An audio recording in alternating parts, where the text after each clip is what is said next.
जय हिंद साथियों, बिहार की सभी विपक्षी पार्टियों से मैं कहना चाहता हूं, खूब मेहनत कीजिए, खूब रैलियां कीजिए। मैं भी खूब मेहनत और रैलियां करूंगा। पार्टी के हमारे कार्यकर्ता भी रैली और मेहनत कर रहे हैं। लेकिन जो अज्ञानेश कुमार जी का योगदान है बिहार चुनाव में, उससे एनडीए के हक में फैसला तय हो चुका है। एनडीए की जीत पर उन्होंने पहले ही चुनाव के पहले ही मोहर लगा दी है, सर्टिफिकेट बांट दिया है, जो बात मैं काफी लंबे समय से कहता आ रहा हूं। ये एसआईआर के जरिए क्या खेल किया गया है बिहार में, 2-3 मिनट के अंदर आपको समझाने का प्रयास करूंगा। एसआईआर के जरिए क्या दावा किया गया था? घुसपैठिए आ गए, इनको तो भगाना है, बांग्लादेशी आ गए, रोहिंग्या आ गए, यही तो चिल्ला रहे थे भाजपा वाले। आप जाकर पता कर लीजिएगा, जितने भी मतदाता सूची में नाम थे, भारतीय जनता पार्टी ने एक भी नाम पे शिकायत नहीं की कि ये घुसपैठिया है या विदेशी है। एक भी नाम पे शिकायत नहीं की, पहली बात। दूसरी बात, जब अभी जो ये voter list, final voter list आई है, जिसके बाद अज्ञानेश कुमार जी के मुंह में ताला लग गया है, उनके मुंह से आवाज नहीं निकल रही है। पता है आपको कितने विदेशी नागरिक मिले पूरे बिहार के अंदर? 315। कितने मिले? 315।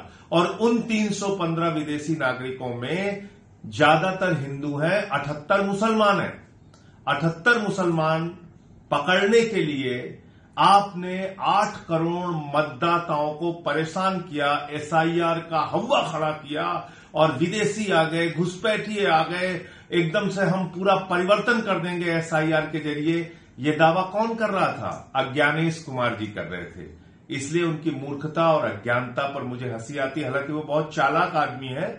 ये अज्ञानता में वो कुछ नहीं कर रहे थे, वो दरअसल जो कुछ भी कर रहे थे मोदी जी के इशारे पर कर रहे थे, भारतीय जनता पार्टी के कहने पर कर रहे थे। और क्या खेल किया है इस फाइनल लिस्ट में, वो भी आप समझ लीजिए। 5 लाख डुप्लीकेट वोट हैं बिहार में। जो मौजूदा सूची हुई है, जो फाइनल हुई है सूची, उसमें 5 लाख डुप्लीकेट वोट हैं। यानी कि एक मतदाता 2 जगहों पे, ऐसे 5 लाख मतदाता है। एक मतदाता 2 जगहों पे, जिनका एड्रेस सेम है, पता सब कुछ एक जैसा है, नाम एक जैसा है, सब कुछ एक जैसा है, ऐसे 5 लाख मतदाता है। आप सोचिए, कुछ हजार के अंतरों से पूरे हरियाणा का चुनाव बदल गया, कुछ 1-2% वोट के अंतर से दिल्ली का चुनाव बदल गया। तो बिहार में जब 5 लाख वोट वैसे ही भारतीय जनता पार्टी अपने झोली में रख के चल रही है अलग अलग विधानसभाओं में, तो खेल तो हो चुका है। खेल तो सारा खत्म कर दिया इन्होंने।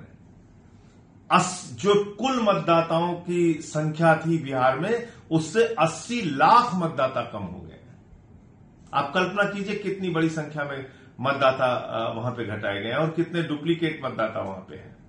तो इतने गड़बड़ झाले वाली वोटर लिस्ट से विपक्ष की पार्टियां चाहे जितनी मेहनत कर लें, चाहे जितना प्रचार कर लें, चाहे जितनी रैलियां कर लें और सभाएं कर लें, उन्होंने तो वोट चोरी कर रखी है, घपला और घोटाला कर रखा है। तो चुनाव में जो एसआईआर के जरिए घपला करने का मकसद मुख्य चुनाव आयुक्त अज्ञानेश कुमार जी और नरेंद्र मोदी जी का था, वो बिहार में सफल हो चुका है। और इस मतदाता सूची के आधार पर अगर वहां चुनाव होता है, तो नतीजे आज आप मुझसे लिख के ले लीजिए कि सर्टिफिकेट पहले ही जीत का एनडीए के प्रत्याशियों को चुनाव आयोग ने बांट दिया है। अब सोचना आपको है, तय आपको करना है कि आप इसका कैसे और विरोध कर सकते हैं। माननीय सर्वोच्च न्यायालय इन दलीलों और तथ्यों को सुनेगा या नहीं सुनेगा। अगर सुनेगा भी तो क्या इन तारीखों को रोकेगा या पुराने मतदाता सूची पे चुनाव करने का आदेश देगा? ये तमाम ऐसे सवाल हैं जो बिहार के चुनाव को लेकर खड़े हो रहे हैं। हाँ, ये जरूर है कि इस प्रकार से लोकतंत्र तो नहीं चलेगा, वोट चोरी जरूर चलेगी। जय हिंद।